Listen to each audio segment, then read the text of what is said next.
इस वीडियो में हम देखेंगे कि भाई बहुत से बच्चों की मिस्टेक्स हुई हैं ओएमआर शीट में। आप मानो या मत मानो, काफ़ी बच्चों की मिस्टेक्स हुई हैं। मेरे पास कमेंट्स आते हैं, मैसेज आते हैं, तो मैं बता सकता हूँ कि बहुत से बच्चों की मिस्टेक हुई है। तो इसमें डरने वाली कोई बात नहीं। हाँ, कुछ मिस्टेक्स ऐसी हैं जो भाई बहुत बड़ी मिस्टेक्स हैं। उसके बाद अगर आपने वो मिस्टेक करी है तो शायद आपके काफ़ी चांसेस हैं कि आपका जो रिजल्ट है वो डिस्क्वालीफाई हो जाएगा।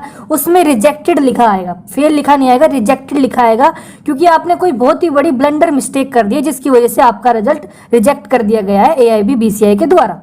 ठीक है, तो वही हम इस वीडियो में डिस्कस करेंगे। जैसे जो मेन आपकी ओएमआर शीट थी, प्राइमरी ओएमआर शीट थी, उस पर आपको आपका सेंटर का कोड लिखना था, अपना रोल नंबर लिखना था, पेपर का कोड लिखना था, फिर आपको अपना लैंग्वेज लिखना था, पेपर का क्वेश्चन बुकलेट नंबर लिखना था, एंड फिर आपको जो आंसर फिलिंग करने थे ओएमआर बबल पे करने थे। कई बच्चों ने डबल कर दिए, तो क्या वो भी रिजेक्शन में आएगा या नहीं आएगा। फिर एक एंड में डिक्लेरेशन थी, और एक जो आपकी सेकेंडरी ओएमआर शीट थी जो आप घर पे लेके गए थे, उसको आपको फिल करना था या नहीं करना था। जिन बच्चों ने नहीं किया उनका क्या ड्रॉबैक होगा वो सब हम इस वीडियो में आराम से देखेंगे। तो जो एआईबी 18 की ओएमआर शीट की बात करें हम, तो सबसे पहले जो थी हमारी प्राइमरी ओएमआर शीट थी, जो बहुत ही मोटा पेज था उसका। अगर आपने देखा होगा, थोड़ी सी मोटे पेज में थी, वो थिक थी, और वो रेड और व्हाइट कलर में थी। जो मेन थी जो आपको मिली होगी तो वो ये थी, जो आपने मतलब आपने हैंड ओवर करी थी बाद में, ठीक है, जो आपका एग्जामिनर था उसको। और एक थी आपकी सेकेंडरी ओएमआर शीट जो थोड़ा से पतले कागज में थी, वो उसकी कार्बन कॉपी थी प्राइमरी ओएमआर शीट की, वो ग्रीन और व्हाइट कलर में थी। तो जो प्राइमरी ओएमआर शीट थी वो हमने इन्विजिलेटर को अपना जैसे एग्जाम खत्म हुआ हमने उनको दे दिया, ठीक है भाई, उसी के बेस पे हमारा जो मार्क्स है वो डिसाइड होंगे। और जो दूसरी वाली थी ओएमआर शीट, वो हमें अलाउ कर दिया गया कि भाई आप अपने घर पे लेके जाओ। किस लिए? क्योंकि जब आंसर की आएगी, फाइनल आंसर की आएगी, उसके बाद हम अपना ताकि मैच कर सके, या कोई भी गलती अगर हमने प्राइमरी ओएमआर शीट में करी है प्राइमरी में, तो हमें पता लग जाए कि भाई हमने वहां पे क्या फील किया था, वही आपका same carbon copy secondary OMR sheet में आई होगी, जो भी आपने वहां पे बबल फिल किया था। अगर आपने यहाँ पे रोल नंबर गलत भरा था तो वो आपको जो आपकी सेकेंडरी ओएमआर शीट है उसमें शो होगा कि भाई आपने गलत भरा है, या तो डिजिट गलत भरी है या फिर जो बबल थे वो डिजिट के वो गलत भरे हैं आपने। तो वो आपका एक प्रूफ होगा कि भाई आपने सही भरा है नहीं भरा है। कल को आप काउंटर क्वेश्चन नहीं कर सकते एआईबी वालों को, बीसीआई वालों को, कि सर मेरे है ना, मतलब मैंने तो जो प्राइमरी ओएमआर थी उसमें सही भरा था लेकिन आपने पता नहीं कैसे मेरा रिजल्ट रिजेक्ट कर दिया। ऐसा नहीं है, ये प्रूफ है आपका कि भाई आपने प्राइमरी ओएमआर शीट में क्या फिल किया था। उसके बाद देखते हैं प्राइमरी ओएमआर शीट की कौन सी मिस्टेक्स हैं जिसके बाद आपका रिजल्ट या तो विद हेल्ड कर दिया जाएगा या फिर रिजेक्ट कर दिया जाएगा। रिजेक्ट मतलब डिस्क्वालीफाई कर दिया जाएगा, आपको अगले साल फिर से एआईबी का एग्जाम देना पड़ेगा। देखिए, जो भी आपकी जो प्राइमरी ओएमआर शीट थी उसके अंदर ये कुछ कॉलम्स थे जो आपको फिल करने थे। सबसे पहला था हमारा सेंटर कोड, ठीक है, जो सेंटर कोड था आपको वो फिल करना था।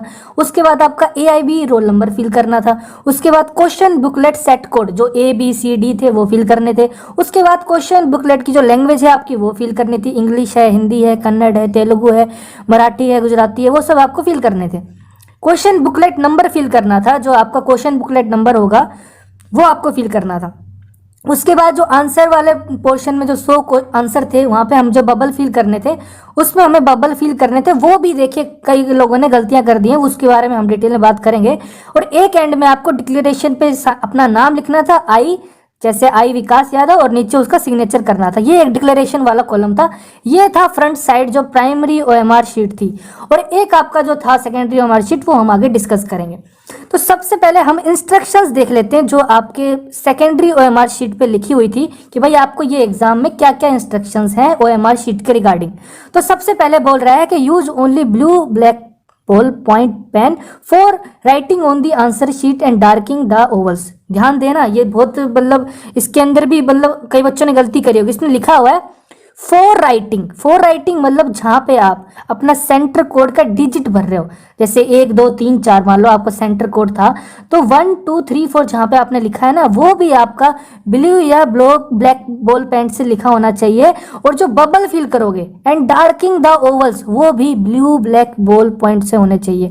कुछ लोगों ने शायद ऐसा कर दिया होगा, क्योंकि होता है कुछ लोगों में थोड़ा एक्स्ट्रा दिमाग होता है, वो क्या करते हैं कि भाई बबल फिल करने के लिए थोड़ा मोटी पेन का जो निब होती है वो यूज कर लेते हैं। वो मोस्टली जेल वेल की होती है, तो भाई उनको ताकि बबल करने में फास्ट हो जाए, आसानी हो जाए, तो वो क्या करते हैं जो नाम है, जो डिजिट फीड करनी है, सेंटर कोड या रोल नंबर वगैरह, वो तो वो कर देते हैं ब्लू जो ब्लैक उससे है, लेकिन जो डार्किंग वाला की बात आती है तब वो अपना पेन चेंज कर देते हैं। तो भैया आपका जो एग्जाम है वो डिस्क्वालीफाई हो जाएगा, क्योंकि इन्होंने साफ साफ लिखा हुआ है कि for writing on the answer sheet, यानी साइन वगैरह करने भी जो भी है, आपका नाम वगैरह कुछ भी आप डिजिट लिख रहे हो वो, और जो डार्कनिंग करने के लिए यूज किया जाएगा उसमें भी बॉल पॉइंट पेन का यूज होना चाहिए, ब्लू या ब्लैक। ठीक है, पहली चीज यहाँ पे क्लियर होगी किन लोगों का रिजेक्शन होगा किन का नहीं होगा। अगर आपने जो मैंने बताया वैसे किया है तो आप सेफ जोन में हो। उसके बाद पेंसिल से अगर किसी ने कोई भी अपनी इंस्ट्रक्शंस जो भी फिल करी हैं इंफॉर्मेशन, वो सब आपका डिस्क्वालीफाई होगा। वो स्ट्रिक्टली बैन था, केवल ब्लू और ब्लैक बॉल पेन जो है आपका वही यूज करना है। ठीक है, एक इन बच्चों का रिजल्ट डिस्क्वालीफाई हो जाएगा। एक बारी आती है क्योंकि काफी बच्चों का कमेंट आ रहा था कि सर मैंने कुछ क्वेश्चंस मेरे से गलती हो गई थी तो मैंने क्या किया, व्हाइटनर या फ्लूइड लगा के अपना जो करेक्ट आंसर था वो वहां पे मार्क कर दिया। तो इस क्वेश्चन का क्या होगा? देखिए इस क्वेश्चन का कुछ नहीं होगा, आपका रिजेक्ट नहीं होगा एग्जाम, ना डिस्क्वालीफाई होगा, बस ये क्वेश्चन आपका रिजेक्ट कर दिया जाएगा, रॉन्ग आंसर इसको मार्क कर दिया जाएगा। आपको इस क्वेश्चन के मार्क्स नहीं मिलेंगे, वो काउंट नहीं होंगे आपके, चाहे भले ही आपने व्हाइटनर लगा के उसको ठीक कर दिया हो, करेक्ट कर दिया हो, लेकिन आपको अब इसके मार्क्स नहीं मिलेंगे। ठीक है, और अगर एक और बात करें तो ये वाला फिफ्थ पॉइंट पढ़िए आप, darking only one bubble for each question as shown in the example below. If you darken more than one bubble in your answer will be treated as wrong. जिन बच्चों ने व्हाइटनर यूज नहीं किया कि भाई मेरे पास व्हाइटनर नहीं है, अगर मैं यूज भी करूंगा तो वहां पे स्ट्रिक्टली प्रोहिबिटेड कर रखा है, अगर उन्होंने एक से ज्यादा ऑप्शंस को भी अगर फिल कर दिया, बबल फिल कर दिया, तो वो भी वो क्वेश्चन रॉन्ग माना जाएगा। डिस्क्वालीफाई आप नहीं होगे, रिजेक्शन आपका नहीं होगा। टेंशन लेने वाले कोई बात है नहीं, बहुत से बच्चों से ऐसी गलतियां हो जाती हैं। हाँ, ये एक डिसएडवांटेज है कि आपका वो क्वेश्चन आपको उसके मार्क्स नहीं दिए जाएंगे, वो आपका क्वेश्चन रॉन्ग कंसिडर किया जाएगा। ठीक है, फिर है आपका please do not make any stray marks. कोई भी अगर छोटा मोटा निशान हो गया तो बताई तो ये थी, रिक्वेस्ट ये करी जा रही थी आपसे कि आप ऐसा ना करें। अगर कुछ हो भी गया छोटा मोटा साइड में तो वो कोई बड़ा मैटर इशू नहीं है, उससे कुछ होगा नहीं। ठीक है, आप फाड़ोगे टीयर वे ऑफ तो आपने कुछ किया ही नहीं होगा, तो ये सब बात की बात है। बाकी आपने जो बबल फिल किया था, जो करेक्ट मेथड आप देख रहे हो कि उसको पूरा डार्कन करना था, वो आपने किया है तो आपका वैलिड माना जाएगा। अगर आपने इनमें से कोई भी पैटर्न अपनाया रॉन्ग मेथड तो वो आपका इनकंसिडर किया जाएगा। ठीक है, तो जो सबसे इंपॉर्टेंट पॉइंट है वो है इंस्ट्रक्शन का point number 4, kindly fill in your roll number and question booklet set code. दो चीजें बोली है इसने, एक तो रोल नंबर और एक क्वेश्चन बुकलेट सेट कोड। अगर आपने roll number question booklet set code अगर गलत भरा है तो ये फिलहाल बोल रहे हैं, फिलहाल क्या बोल रहे हैं, any mismatch in your roll number will lead to disqualification of your answer sheet. देखो ध्यान से देखो ये कैच करने वाली चीजें होती हैं, यही होती है एक एक चीज को बारीकी से पढ़ने की, मतलब आपको समझ होनी चाहिए क्या कहना चाह रहा है इस पॉइंट का। मतलब यूट्यूब पे काफी वीडियोज हैं, आपको थोड़ी मिस इन्फॉर्मेशन होगी, इसीलिए मेरा पर्पज था कि मैं एक वीडियो में आपके सारे डाउट क्लियर कर दूं। कह रहा है कि kindly fill in your roll number and question booklet set code very carefully, बड़े ही सावधानी से बरत के आप ये दो चीज फिल करिए। लेकिन कह रहा है कि अगर फिर भी अगर आपसे गलती हो जाती है, any mismatch in your roll number will lead to disqualification of your answer sheet. कह रहा है केवल और केवल अगर रोल नंबर आपका गलत फिल किया जाएगा, मिसमैच होगा, या तो आपने डिजिट गलत भरी है या बब्बल गलत फिल कर दिए हैं, तो उस केस में आपका डिस्क्वालिफिकेशन हो जाएगा। केवल और केवल रोल नंबर आपने गलत भरा है तो। ये बात आप ध्यान से सुन लो, क्योंकि काफी बच्चों का कमेंट आया था कि सर मेरे से क्वेश्चन बुकलेट कोड जो है या तो मैं भरना भूल गया, मेरे से फिल नहीं हुआ, या मैंने सर गलत भर दिया, वो मेरे से गलती होगी, मैंने 2 बार फिल कर दिया, तो मेरा क्या होगा। एक आपको ये चीज क्लियर होगी कि भाई किसका डिस्क्वालिफिकेशन होगा। एक आपको मैं और चीज दिखाता हूँ प्रूफ के साथ। AIB 17 में आपका जब रिजल्ट आया था तो ये नोटिफिकेशन आपका AIB की वेबसाइट पे आया था। इस पे बताया गया था कि किन बच्चों का रिजल्ट विद हेल्ड कर दिया गया है, किन बच्चों का रिजल्ट रिजेक्ट कर दिया गया। सेकंड पॉइंट पढ़ते हैं रिजेक्टेड वाला, the candidate whose question booklet set code is not filled. ठीक है, या तो उन्होंने क्वेश्चन बुकलेट जो सेट कोड जो हम बात कर रहे हैं वो फिल नहीं किया है, या फिर उन्होंने डबल फिल कर दिया है, एक से ज्यादा बार फिल कर दिया है उन्होंने। ABCD था तो करना तो एक था लेकिन उन्होंने एक एक्स्ट्रा भी कर दिया है, या फिर इनकरेक्टली फिल कर दिया, उनका आया था पेपर C उन्होंने कर दिया B।